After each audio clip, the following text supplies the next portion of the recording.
Hello everyone, this is your host for Latina Role Models, Damaris Ramos, and tonight we have Marcia Romero. Marcia Romero, and you hear the accent. So this is Latina Role Models in Brazil. Yes. So when I talk to her, I'm talking to her, and always when I talk to a Hispanic, I'm like, okay, can I interview her? Why would I interview her? So I'm going through those questions. But then Brazil, I'm like, is she Hispanic?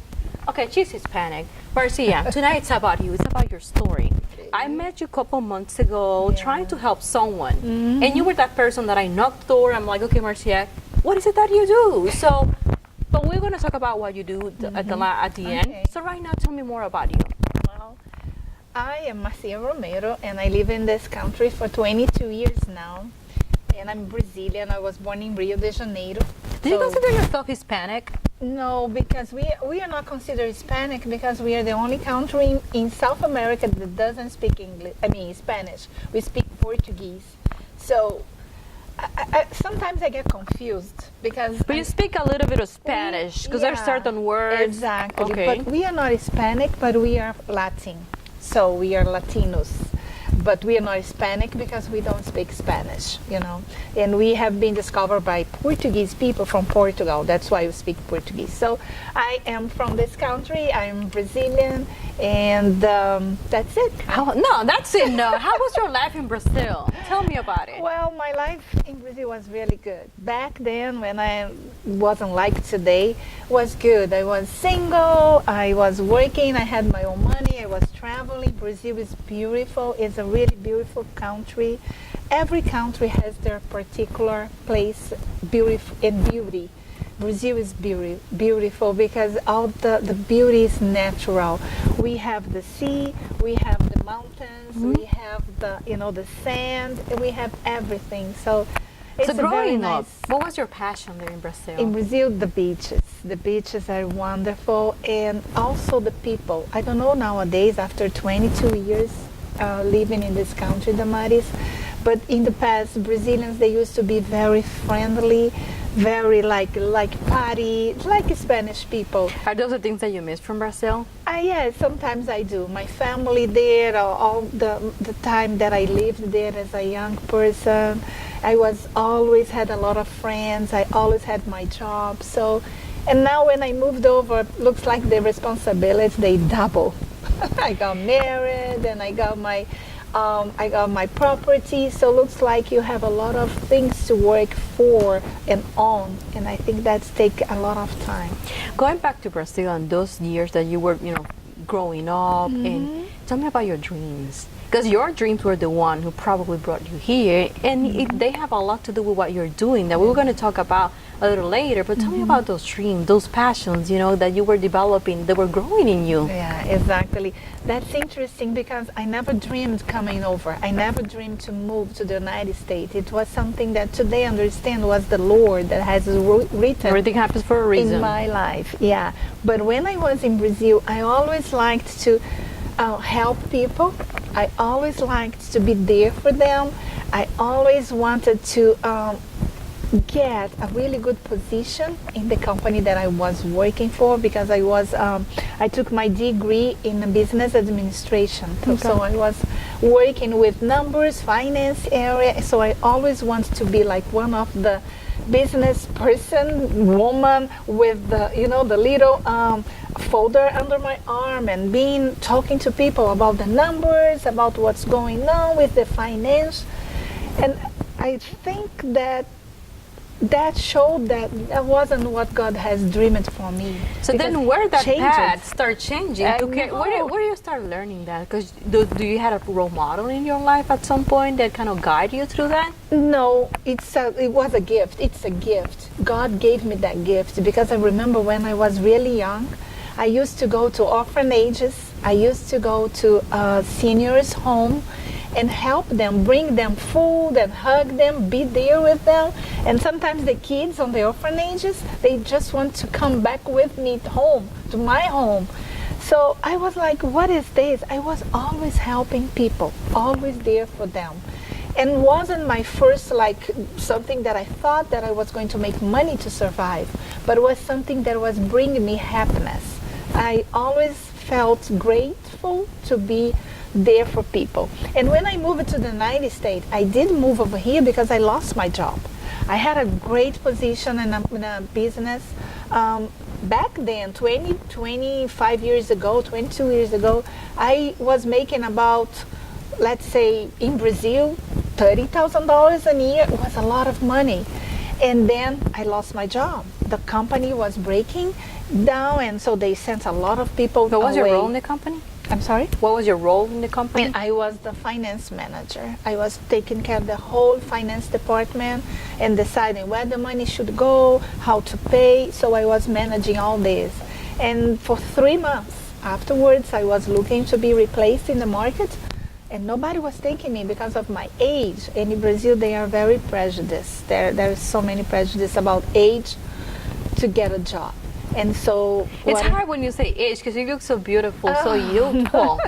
I know. I mean, it's not saying that I was old, but I'm saying that there is something in their mind that they decide up to 25-year-old, you cannot do this anymore. Up to 35, we're not going to hire you anymore. So it's so different from here. I see so many people over 60 getting jobs, Going back to school. going back to school. So it's the culture. It's a culture in Brazil. So what you're telling me is that change forced you Yes. to come here, To come over, because I was like, what am I gonna do now? So, and I was living with my parents, and so I had somebody that I met in Brazil 1 year later, and she moved over. She's Brazilian. She moved over to Florida, and so I kept In talking contact, to her, uh-huh. in contact with her, and she goes, Marcia, just come over. Study English for like 6 months because you know English already, so make it practice. And go back to Brazil. And okay, so I'm gonna go for 6 months, and it's 22 years after. And my life here is. How was it when you first, came here? Because Well- the language, like you said, you knew about English, you were able to understand, but it's still cultural shock. No, that's that's it. Because when you study English in your country or any other language, you know the grammar. And you know a lot of stuff, but when you speak, you see Conversational, that huh? Conversation is so difficult.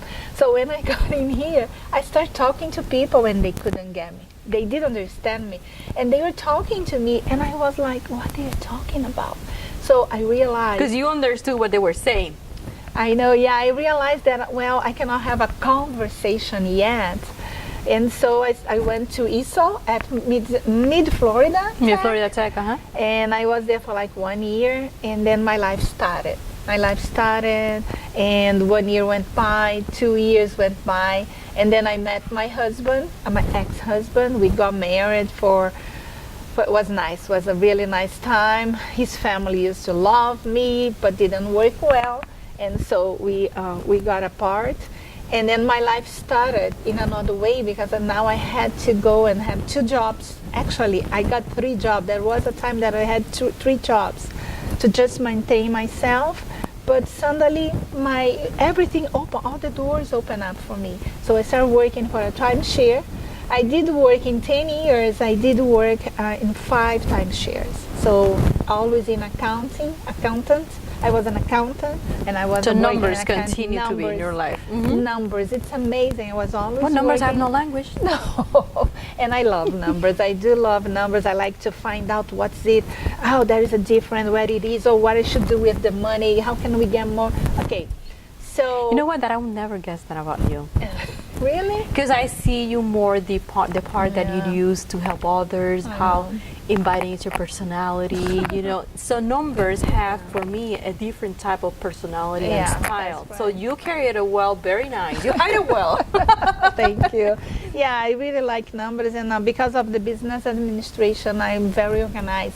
Actually, I think it's a gift. So tell me more about what you're doing right now, because I really wanted to give you some good time to talk about what it is that you're doing. This is a good. Now it's the point that I can tell you. For 10 years, I was working in accounting and doing all this, and suddenly I got sick.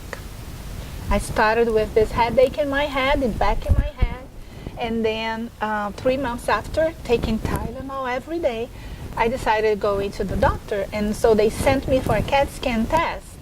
And at the CAT scan office, they found out that I had hematomas. You know, hematomas, I had blood in my brain. And I said, what? So the lady told me, the nurse told me, we are sending you right now to the emergency room for the Orlando Regional. And It's another change. another change. A Was big one. Really So scary? change. Yes, you know, I don't remember anything. Everything I'm gonna tell you now in 1 minute, people told me, because as soon as I got to the hospital, I cannot remember anything. And I did answer all the paperwork. I filled out all the paperwork, and I was helping my husband to understand what was going on. And on the 1st of January 2008, I had my first surgery. They opened up my brain, my head, to drain the blood from my head. It didn't work out, my brain swelled. And the next day, on the 2nd of January 2008, they opened my head. I have a depression right here. So they started doing all the whatever they want to clean up, but I went into a coma for 5 days, and my brain was dying. So they didn't understand what's going on. And on the 7th of January of the same year, they told my husband, if she doesn't wake up this afternoon, we're gonna do a 3rd surgery, but we cannot guarantee she's gonna be a vegetable.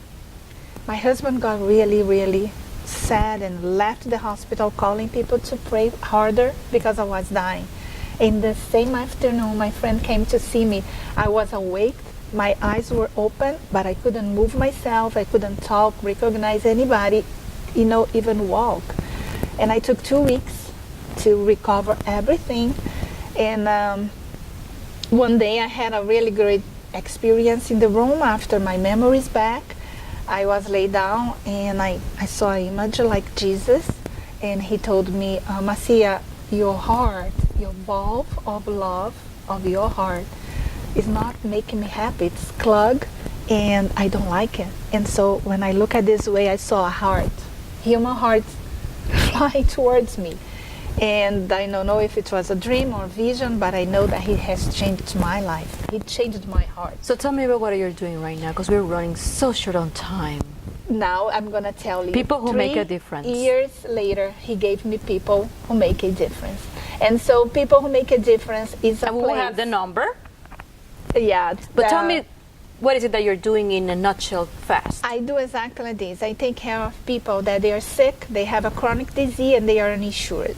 And if they are uninsured, what happens is that where I go, where should I go? So we look after for places that can take them for free or even paying a small, like there are so many community centers that they help with the primary doctors, and then they send them to the places. And if they need some money for the treatment, for the surgery, we raise the money with the community or even with the sponsors. So Marcia, it's in need of volunteers, people who can donate, people who can knock on doors to help you collect money. What is it that you need? And again, we are so short in time, so what is it that you need? I need people that can walk with us, like you just said, volunteers to work with us in the office and also in the storage, where we receive some donations and we give out, sending to Haiti, Venezuela, and Republic Dominican. Also, I need a lot of sponsors. They can become a member. We have members that monthly they donate money, and in the year, end of the year, we can give them like discount for their income taxes. Well, I have to cut you, and I cannot ask you the same question that I ask everyone, but I know you're a role model. And a lot of women look at you and really admire you for what you're doing. Thanks for coming tonight. Okay, thank you. This has been Damaris Ramos for Latina Role Models. Thank you.